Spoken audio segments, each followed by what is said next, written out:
Today on Blue 58, in a lot of ways, the Packers wide receiver room was the story of the 2022 calendar year. It roughly began with Devante Adams' departure and ended with Christian Watson's emergence. What do we make of it all?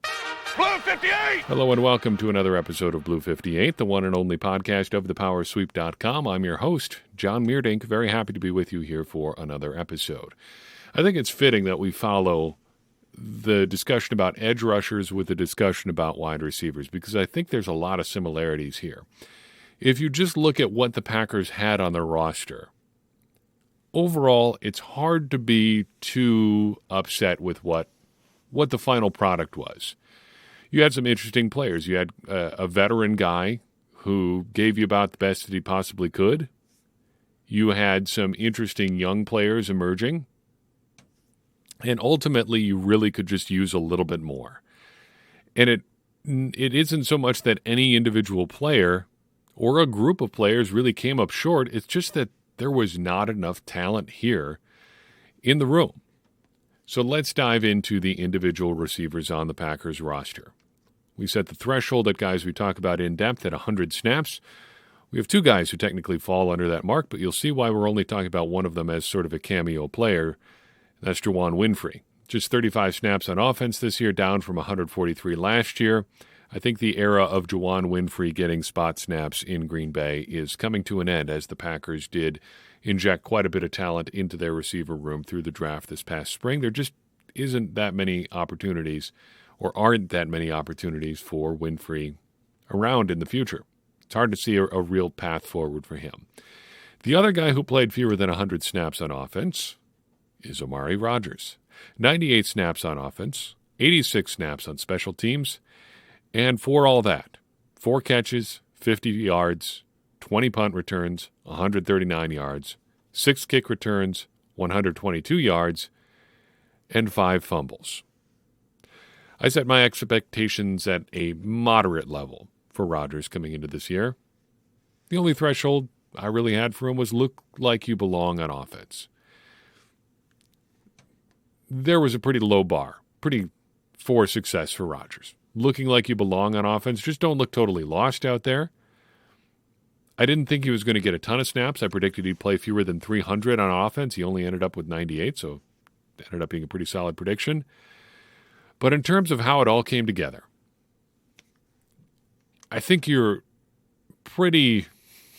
getting pretty far up the list of disappointing players in Green Bay when you get to Amari Rogers.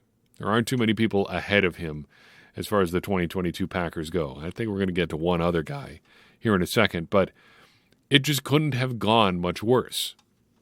And we don't need to belabor the point here because this is all stuff that we covered during the season, but Rogers never found a role on the offense. He was never a consistent kickoff returner, just not fast enough to get the job done. And to say he was an adventure on every punt return is putting it very, very mildly. The only real question is, why was he allowed to be in those positions for so long? And I think the answer is because he was a third-round pick in his second season with the Packers. That can really be the only explanation. There's no other reason he should have gotten as long of a leash as he did, but he did. And the Packers suffered as a result. They had a guy out there on offense who couldn't do anything. They had a guy out there as a punt returner who was not really capable of doing some of the basic things you ask of a punt returner, namely catching the football cleanly. And he was just not explosive enough to be an effective kickoff returner. I don't know what else you want. You can't really say much else about Amari Rogers other than wondering why he's on the field in the first place, and that is not really his fault. If you put him out there and he messes up, okay. If you do it again and he messes up, well, now we've got a bit of a trend here. If you put him out there 3 times and he continues to mess up, that's on you. And you've got 5 fumbles from Amari Rogers this year, so we went well past the point at which you should really start making a change. But that is kind of the story of the 2022 Green Bay Packers. Moving up the list, Sammy Toure, 112 snaps on offense, 2 on special teams, ended his rookie season with 5 catches for 82 yards and a touchdown. I pegged his expectations at moderate this year, wanted him to fill his role on special teams and not look out of place on offense. I also predicted he'd lead the Packers wide receivers in special team snaps. A lot of people believe that he would be one of the Packers gunners or flyers, as we now say, I guess, in Green Bay. Overall, other than the special team stuff, I think he basically met my expectations. When he was on the field for the Packers on offense, it never looked like the game was too big for him. He looks like he processes the game really well, and I think that's where you're going to look for growth for him next year. As you look to 2023 for Amari Toure, it's going to depend a lot on what the Packers do at wide receiver this offseason. Allen Lazard looks like he's out the door, so they're going to need talent there. Are they going to count on guys developing from within, or are they going to try to add more players through the draft or maybe free agency? I'm really hoping that they add some more players, not because I don't believe in the guys that they have, but they need a lot of help at receiver. They need at least one more guy, and we'll talk about it the further down the list we get here, along, I think, with Christian Watson, who you can count on to get open on a play-in, play-out basis, because right now I don't think they have that guy.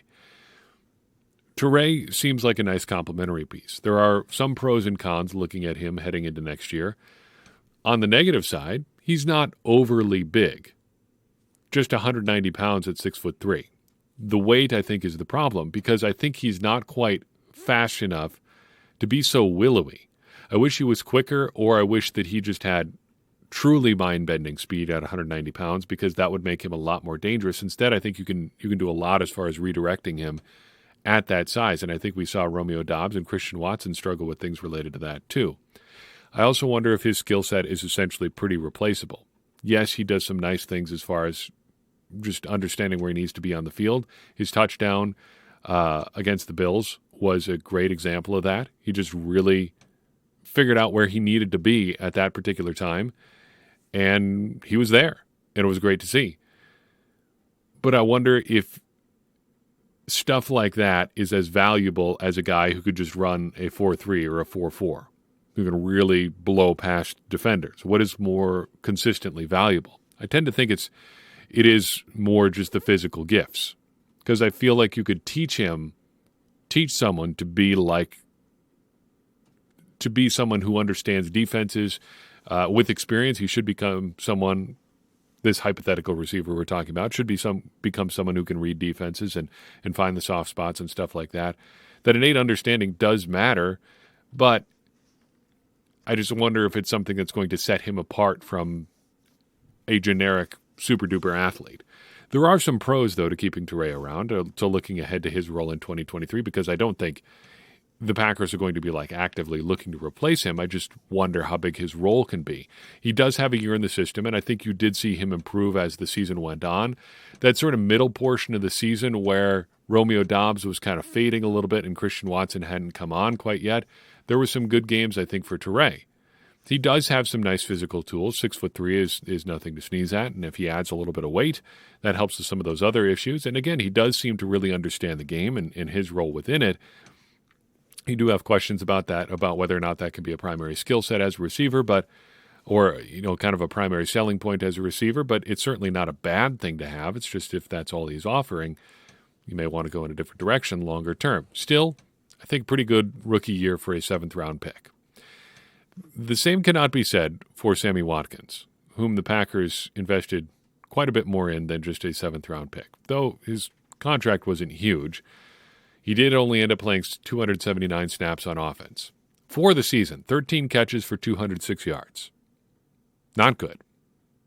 It started out pretty strong. Weeks 1 and 2, 6 catches, 111 yards. Weeks 3 through 11, though, 7 catches, 95 yards. Not so good. He was injured for weeks 3 through 6, and he was shown the door after week 11 as the Packers wanted to get their young guys more reps. I had pretty high expectations for Watkins coming into 2022. I thought he should and probably could have functioned as a number 2 receiver.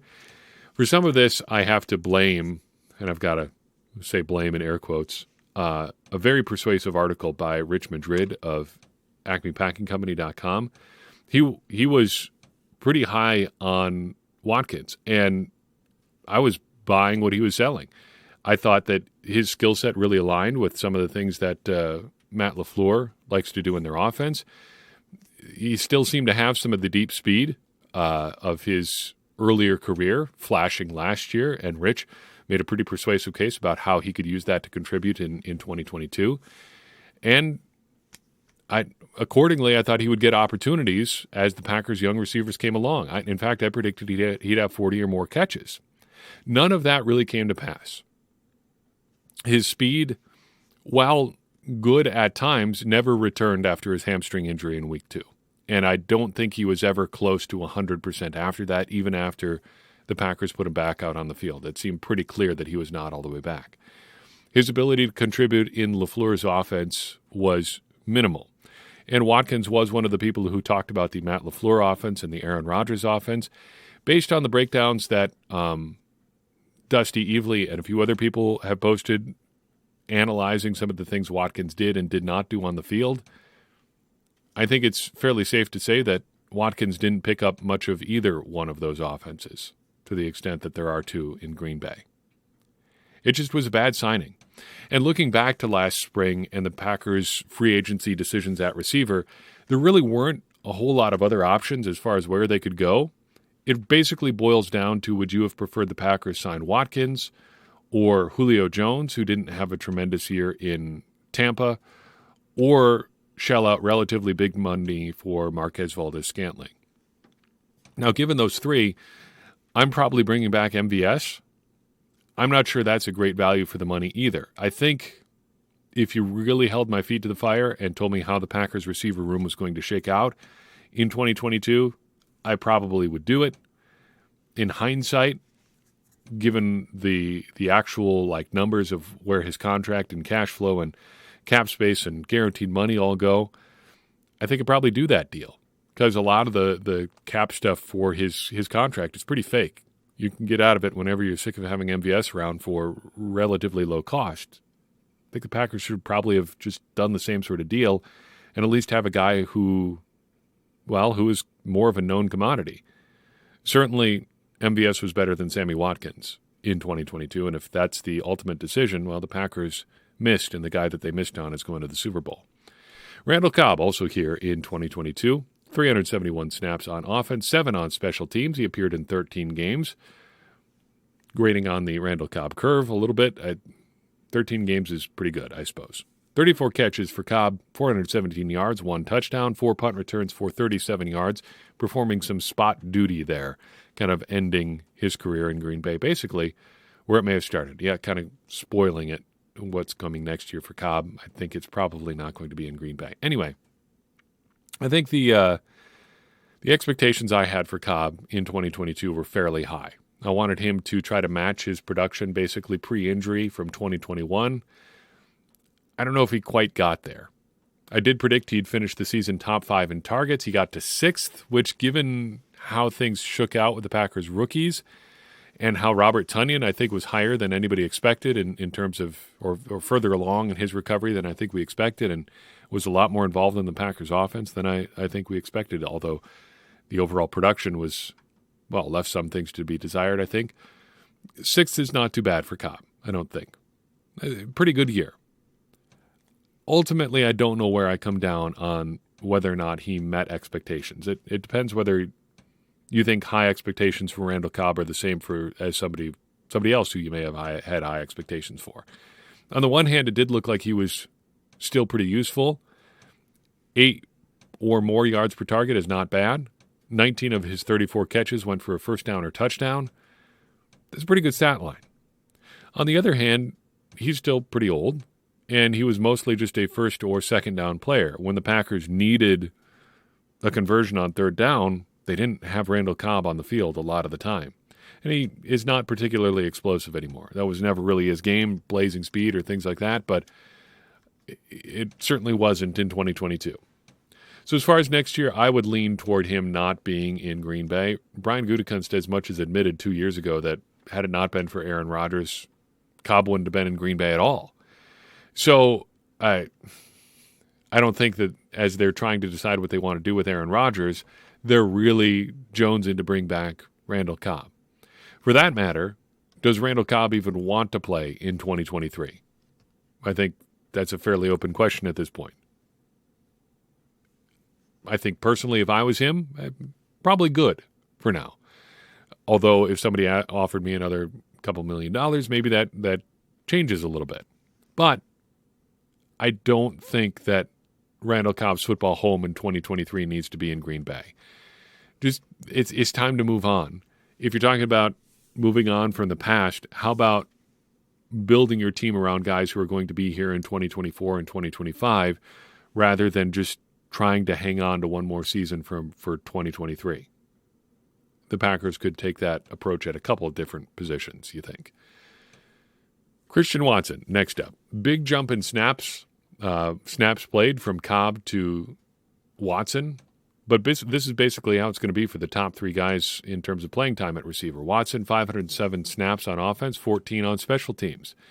Ends the season, 41 catches, 611 yards, and 7 touchdowns. A couple rushing touchdowns in there as well. Proved he was dangerous on the end arounds. Reverse type stuff too. Jet sweeps. Whatever you need him to do that involves running fast, Christian Watson can do it. The expectations were high for Christian Watson because the Packers essentially spent not even so much essentially, they did really spend 2 second-round picks on him, and we're counting on him to be a pretty solid replacement, at least partially, for Devante Adams. It didn't really work out that way, at least not early, and that was a big part of, I think, if there is any disappointment in Watson for 2022, just the slow start was a problem. Relevant predictions for Watson in terms of what we talked about at the start of the season. I said 40 catches, 600 yards seemed like a pretty good ballpark. Ended with 41 for 611. Not too shabby. Got a little bit lucky on that one.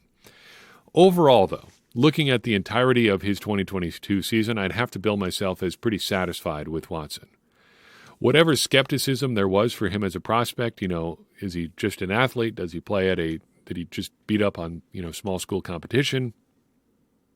Is he going to have trouble with drops like he did at times in college? Kind of seems to have been borne out early. He did seem to be just an athlete for most of the first half of the season when he was on the field. He did struggle with drops, and it did look like he took a little time to adjust to the competition level. However, he also seemed to basically overcome all of those potential problems or concerns that people had about him basically on schedule.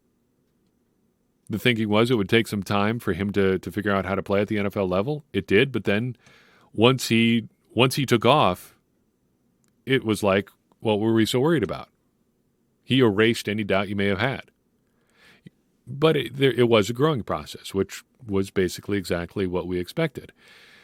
And looking back, it's hard not to wonder how things may have gone for him and for the Packers had he gotten some time in training camp. Because remember back, he'd spent basically all of training camp on the sideline, didn't have a meaningful rep at all during the training camp portion of the year. He pretty much didn't see the field at all. Well, he really didn't see the field at all. He didn't play in any of the preseason games. Didn't do much in terms of training camp until he was on the field for the first snap in week 1. And we all know how that went. So what comes next for Christian Watson? I think expectations really can't be high enough. There's no ceiling for him right now. When you have that kind of athletic gifts, I think that's fair. It seems like there's no end to what he can accomplish. It all kind of comes down to what he can add to his game. Michael Jordan used to talk about trying to add one thing to his game every offseason. It was mid-range shooting, three-point shooting, a post game, trying to get physically stronger. He tried to shore up one weak spot in his game every offseason, in addition to his overall, very intense training schedule and things like that. If you had to pick something like that for Christian Watson, what would you want him to add to his game? Well, I have a list of a few things.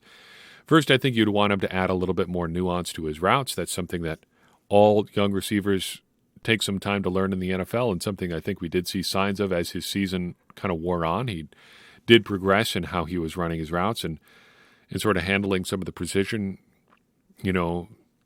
within the overall scheme relative to other routes. I think we want to see him maybe harness his speed a little bit more. Don't just be a fast guy. Be a fast guy who can, gear up and gear down. And I think we saw this, so this isn't something you really need to work on a whole ton for 2023. I'd like to see him, add a little bit more contested catch ability to his game. We did see some of that down the stretch too. You'd like to see that level up a little bit. And I guess at a base level, I would like to see him add a little bit of weight. Maybe not so much weight, I guess, as play strength, but that too is something that rookie receivers tend to struggle with. You come in a little bit light because you can play lighter in college. The guys aren't as big, but in the NFL, even corners are pretty stout. Jair Alexander, 195 pounds. It's only 10 pounds lighter than Christian Watson. And that's not a terribly unusual build for a cornerback.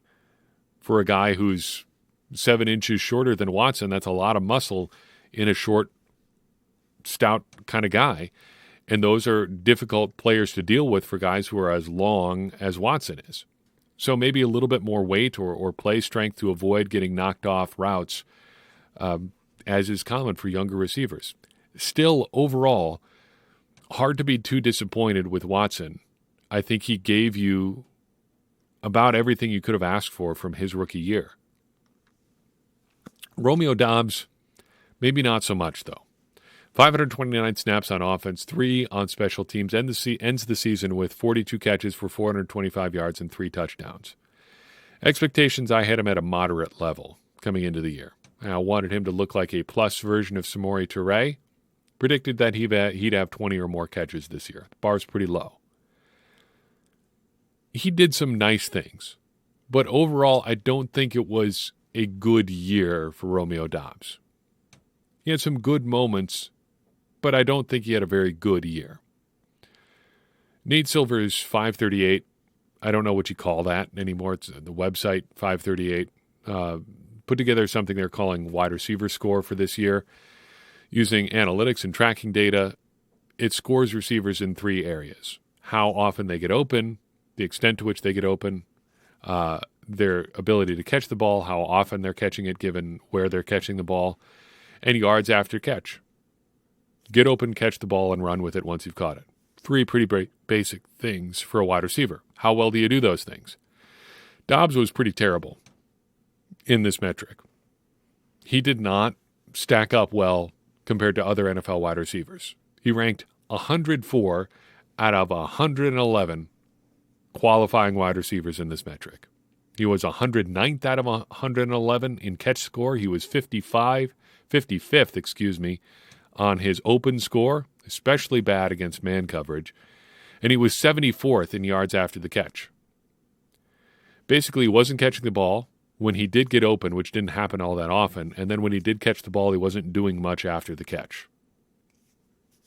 That's not great across the board. Now, to be fair to Doubs, I think there was a lot of the early portion of the season where he was getting a lot of undue attention. Christian Watson was coming along slowly. He had some injury issues the first few weeks of the season. Sammy Watkins also being out of the lineup put Doubs in a situation where he was getting attention as a second or third wide receiver rather than as a third or fourth wide receiver, which I think is a significant difference.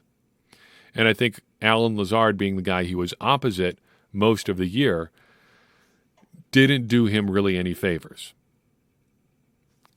I think he needs more work than both Toure and Watson heading into year 2. Watson has insane physical tools. That gives him a lot more leeway with what he's going to accomplish in 2023. That gives him a lot more margin to work with than Doubs has. Toure looks more refined. He knows who he is as a player, and I don't think Doubs is quite there yet, and I think Toure plays a little bit stronger too. Doubs still seems to be figuring things out on the field, and I think it's going to take him a little bit of time to get there.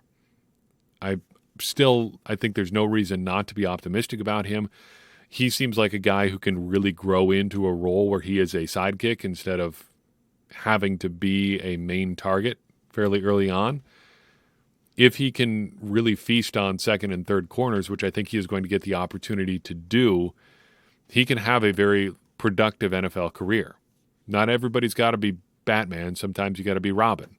And building your receiver room with a guy who can be really successful in that Robin-type role is not a bad sort of thing to do. Finally, Allen Lazard. He leads Packers wide receivers in snaps. He led them in pretty much everything else, too. 863 snaps on offense, 3 on special teams, 60 catches, 788 yards, and 6 touchdowns. He leads the Packers in catches and yards, second in touchdowns. He had also 2 carries for 0 yards and a long of 1. We know why he had only 0 yards and also ran for 1. Is because of that play on fourth down in Packers territory against the Lions. We don't have to go back and revisit that. Anyway, high expectations for Allen Lazard coming into 2022. Wanted him to produce like a number 1 wide receiver because that is what he was going to be, start to finish for the Packers. It wasn't going to be Sammy Watkins. It wasn't going to be Christian Watson. It wasn't going to be Romeo Doubs. It wasn't going to be Randall Cobb. It had to be Allen Lazard. And I predicted he would, as a result, lead the Packers in catches, yards, and touchdowns. He did get 2 of those 3. So on the one hand, I don't know how disappointed we can really be with Lazard. The problem is, I think 60 catches, 788 yards, and 6 touchdowns. Touchdowns are nice, I guess. But I think this was about peak Lazard. And it wasn't enough. And I think that's why you see the Packers apparently not all that interested in re-signing him. This feels like about as good as it's ever going to be for Lazard on a season-long basis. His 2022 or 2020 efficiency numbers were better. I think his 21 efficiency numbers were better. But even if he was more efficient, I just don't think there's enough there. We referenced Dusty Evely once already. He had a great term for wide receivers, kind of relating it to basketball. So we'll reference him again here. He says you just need a bucket getter in your receiving core, a guy who can go out and get you a catch when you need a catch. And I don't think Lazard is that guy. He is another sidekick. If you want to stick with basketball terms, he's your corner 3 guy, the guy who catches the ball on the kick out and knocks down a 3-pointer as whoever it is drives to the hoop. Pick whatever superstar basketball player you want. He's the guy that gets the ball when somebody else has attention. He does have some good efficiency numbers. He was reliable on third down, but it was often or almost always within the scheme of the offense. Lazard is doing very little to win one-on-one matchups on a down-in, down-out basis. He can. It's just not something that he is going to do regularly enough to be your lead guy. He's a good sidekick, but I think a sidekick is what he's going to be. Next year, Allen Lazard, I think, is going to be somewhere else. Things have apparently soured, I would say, between him and the Packers. I think it's understandable from his perspective. You have to play, as an undrafted free agent, you have to play a long time before you can do anything resembling controlling your own destiny. And you're getting pretty miserable paychecks relative to some other guys while you're doing that. And Lazard, as the all-time leading receiver at Iowa State, was not exactly a slouch coming out of college. He was kind of a guy without a position. People had talked about playing him at tight end or receiver. It wasn't really clear what he was going to be. He ends up at receiver, and he's done nothing but get steadily better over the course of his career. And it's probably cost him a couple of $1 million just not getting drafted.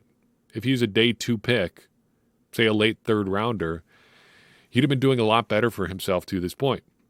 Instead, he's got to sign a series of tenders, and he's just got to sit there and take it, whatever the team wants to do with him.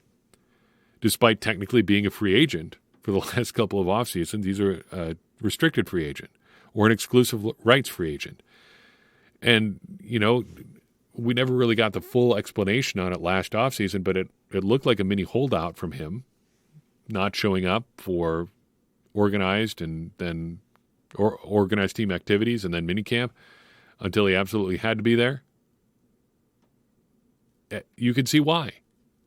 He wanted a little bit of an assurance, maybe not even a little bit, maybe more than a little bit of an assurance that I'm a part of your plans, or at least I'm going to get paid for what I've done so far. Packers didn't seem interested in that. So Allen Lazard wants to move on. And again, I can't really blame him for it. Who knows how much he ends up getting on the open market? Maybe it's a situation where the grass really isn't that much greener on the other side. But even if he gets like $10 to $15 million guaranteed, you are, I would think, set for life unless you are an extravagant spender. And you're probably going to be able to pass on quite a bit to your kids too. I would be frustrated if I had the opportunity or saw other people having the opportunity to get to that kind of money first. And the team that, has controlled my life for the past 2 or 3 years didn't really seem interested at all in trying to get me to that sooner. I can also understand it from the Packers' perspective, and even wrote about this for thepowersweep.com. Lazard has kind of peaked a little bit. Not even a little bit. This, I think, is the full Lazard experience. This is who he is as a player. And he's not a guy who's going to carry your receiving room. And I think as a result, the Packers want to, if not move on, we're not going out of their way to prioritize re-signing Allen Lazard. And that's got to sting a little bit too. But that, I guess, is kind of the story on the Packers receiver room. You've got a veteran guy who peaks at being like the second best at his position. You've got some promising youngsters who didn't quite give you enough. And overall, it's a position group where you just, looking back at the season, they really could have used just a little bit more. They weren't quite there. Maybe in 2023 they will be. In any case, they're probably not going to have to rely on 3 rookies being good to really have something in this room. And that, I think, if nothing else, is some reason for optimism heading into next year. That's all I've got for you on this episode of Blue 58. I appreciate you tuning in. I'd appreciate it even more if you would take a second and share this episode with someone you think is going to enjoy it.